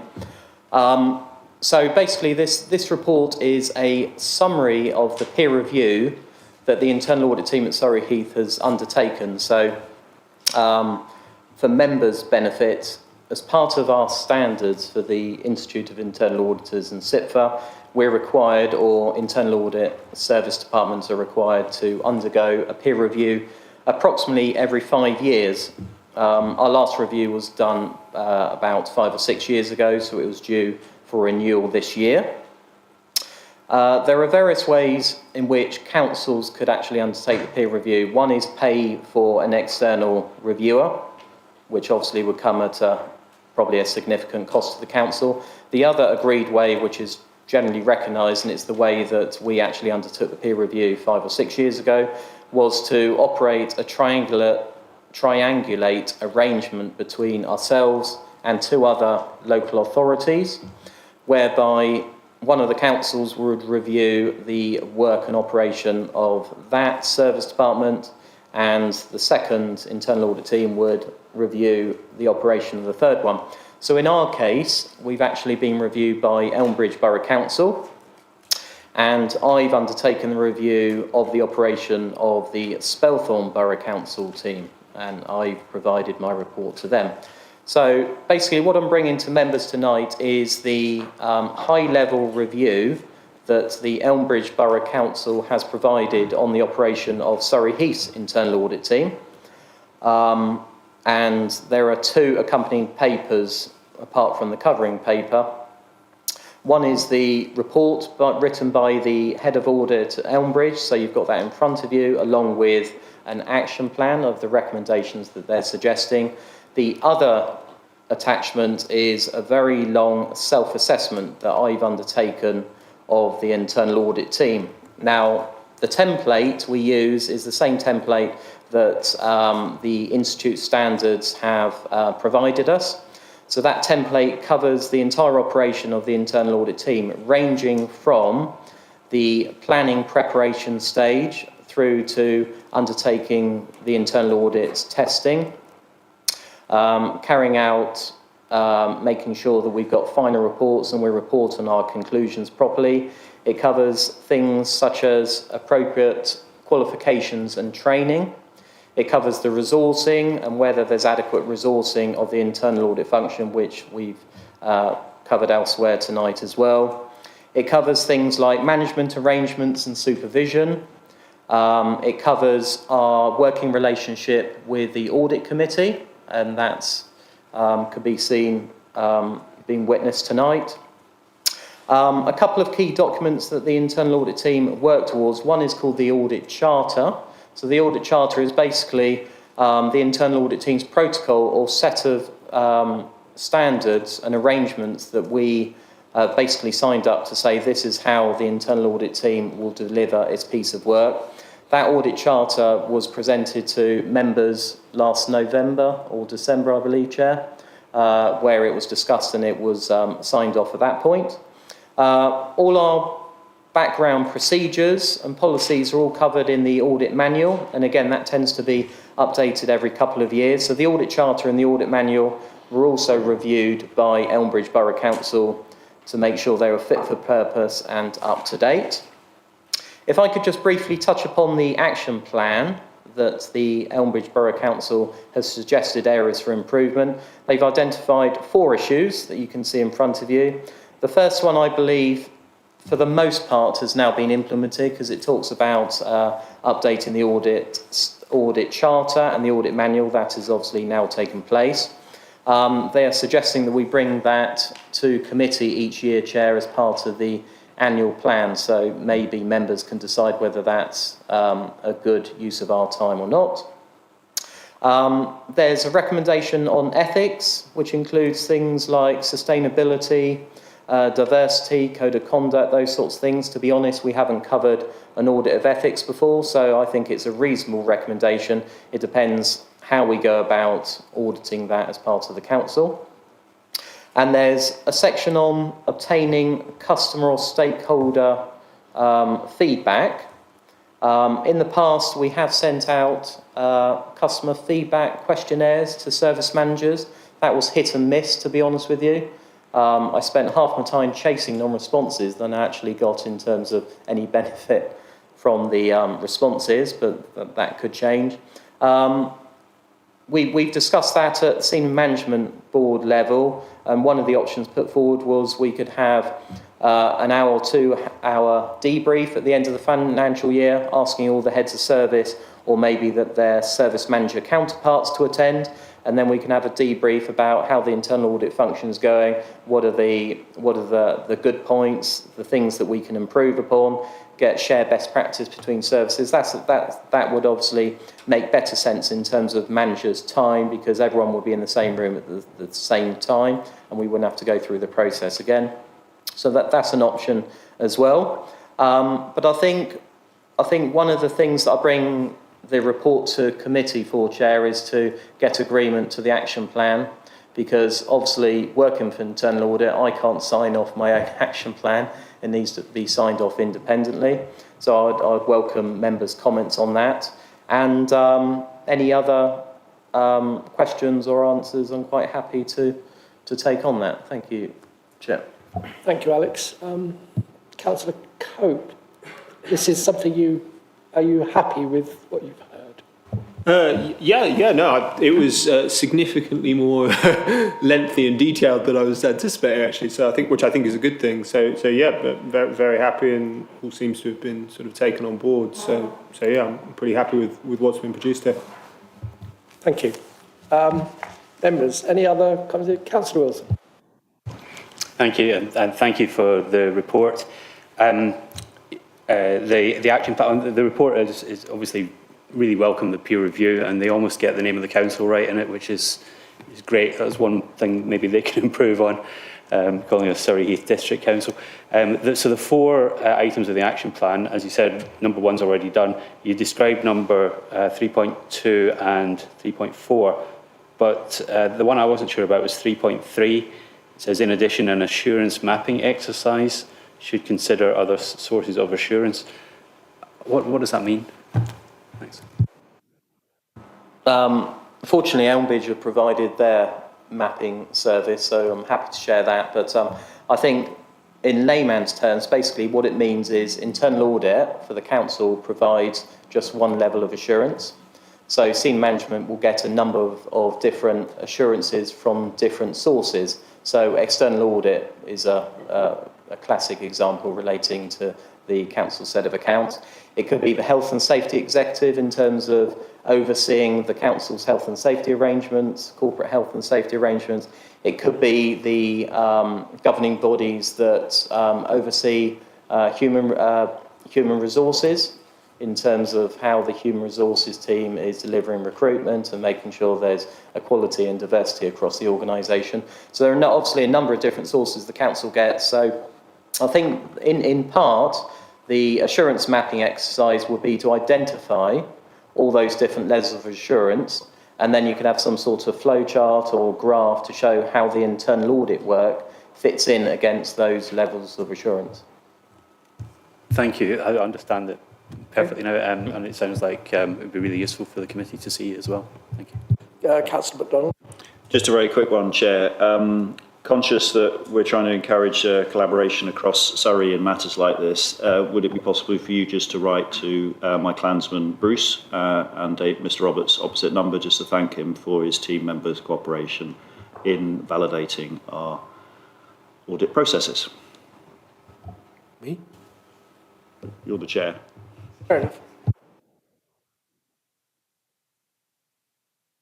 Anybody else? Okay. Conscious of the time. Item 12, Treasury. Vicky, is that you? I can take chair if need be. So, fighting over it now. Someone, anyone? Sorry, that threw me slightly, that one. Yeah, okay, hang on. I'm not very good on Zoom. Yeah, so this is the quarter 3 report. It just highlights for you, it's the same format as quarter 2, highlights the position of investments and borrowing. There hasn't been a huge amount of change. So really just open up to any questions that the councillors have got. Does anyone have any questions on the report? Councillor MacDonald. Thank you for your forbearance. Thank you for the report, Ms Worsfold.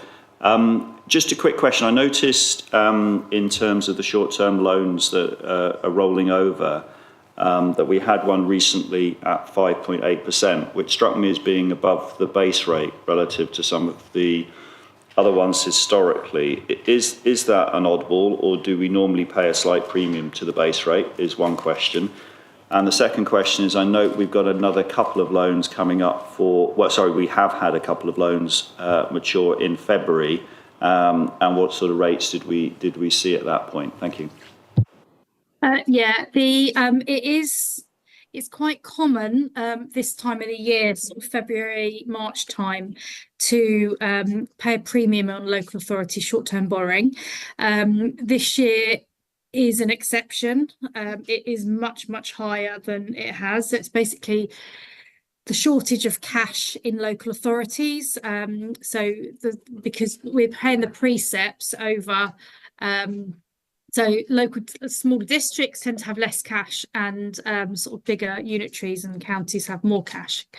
So there is always a premium this time of the year. So ordinarily we would try and avoid short-term borrowing. We'd try and lock it in a bit earlier. So that was just sort of timing of resources really in the team. The loans are maturing in February. Just get the report. If you could just... I suspect the same logic applies, that because we're in the same window, that it'll probably be higher than base. I don't need to push you for a specific number. Oh, right, okay, yeah, fine, yeah. No, it will be higher than base. Yeah. Local to local lending, generally, you know, we kind of try and look after each other. It's this time of the year, it's kind of, there really is a real shortage.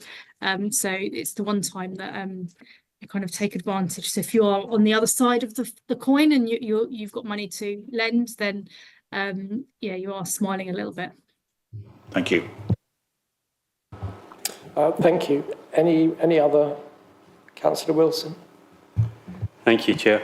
Yeah, I looked at last year's Treasury Management, or the current enforced Treasury Management strategy, and the one the year before, and also the updates we've been having at this committee.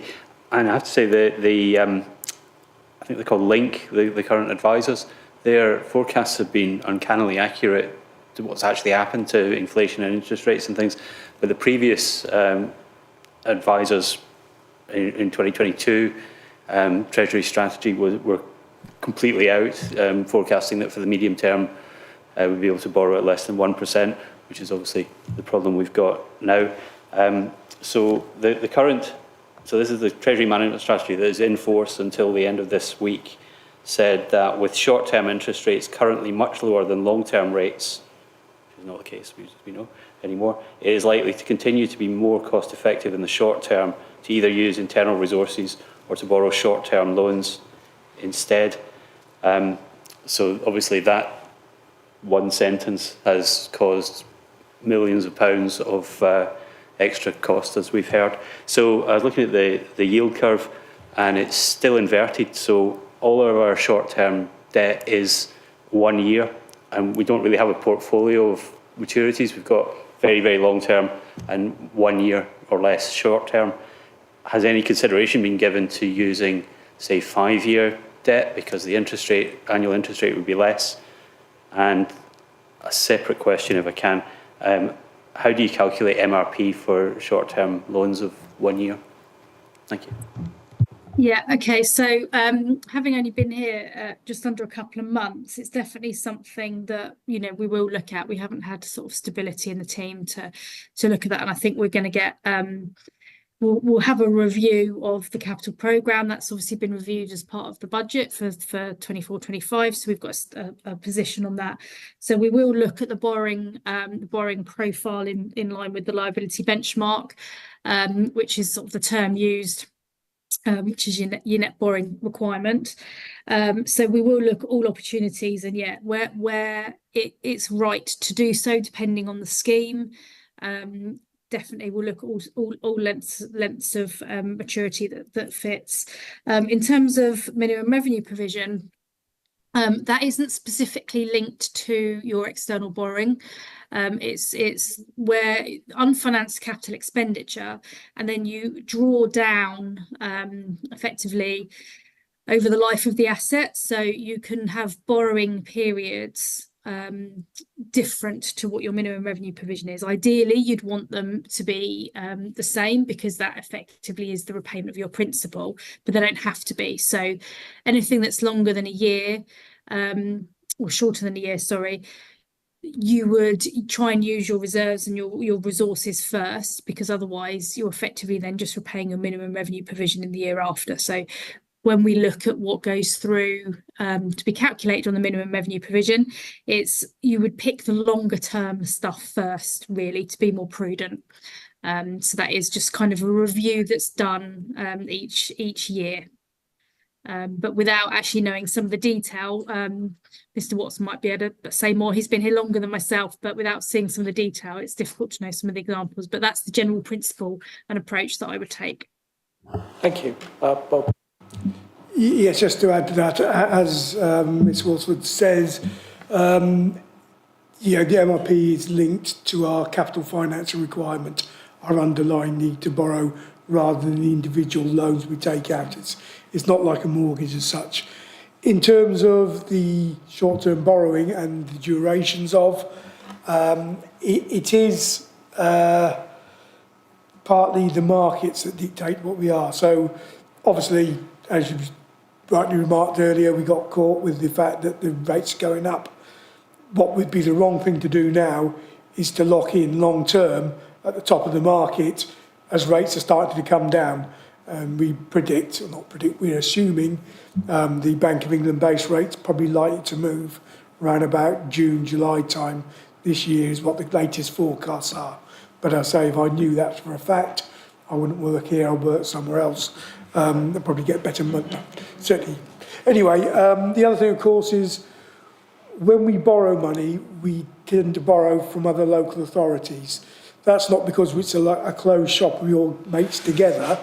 It's the fact that whereas you used to be able to borrow from banks and other institutions, the government started changing the rates that they borrow from the banks at, and they particularly don't really want to lend to us anymore because they can get better rates, or the better rates are out there. So we tend to borrow from other local authorities. They have a treasury management strategy, same as we do. It's not the same as our strategy, but they will have a counterparty list of who they'll lend to. They'll lend to other locals, but they may only say the duration of our lending is 12 months. So yes, we can look at our strategy and say we would like to borrow slightly longer term, but it's finding a suitable counterparty that will lend to us at rates that are acceptable. So, but we do monitor it. Thank you. I'm conscious of the time. Do you have any questions or points? In which case, I hope you make your train. Thank you. Members, anybody else have any questions or comments? I note that we have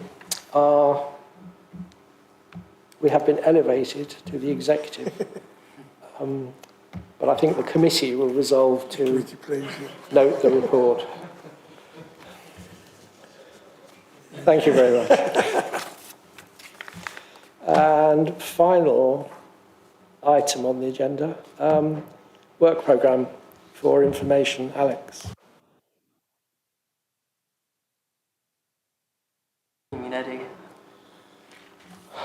Yeah. Sorry. It's been a long day. Thanks, Chair. Just a few minor amendments to what's in the agenda pack. One was emanating from the discussions with the Chair and Vice Chair. It was agreed that the corporate risk register would be reviewed 6 monthly, so it's anticipated that the corporate risk register would also be added to September. In terms of September 24, you'll notice I was a bit optimistic when putting this together and suggested that we may get audited financial statements for 23-24 by September. That probably needs to be pushed back to November or March. And at some point also the receipt of the external auditors' reports will be coming to the committee for 1920.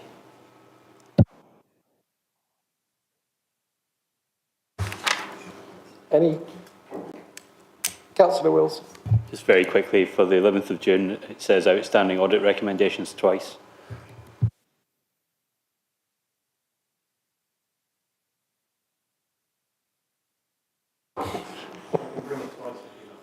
Yeah. New York, New York. Apart from that, anybody else? Bob? Sorry, Ted, it may just be worth noting that if by some, not miracle, but by some way we get the accounts for 23-24 signed off and audited by Grant Thornton, probably around about December or January time, would the committee wish to have a special one-off meeting for that, or would they rather just do it in the March one? I think it deserves a special meeting myself. Yes, I think we all. Yeah. That is the 23-24, not the 19-20. Yeah, this is the Grant Thornton. Grant Thornton one, yeah. Yeah, I'd look forward to that. Okay, thank you all for your attendance. Thank you for your contribution. I call the meeting closed.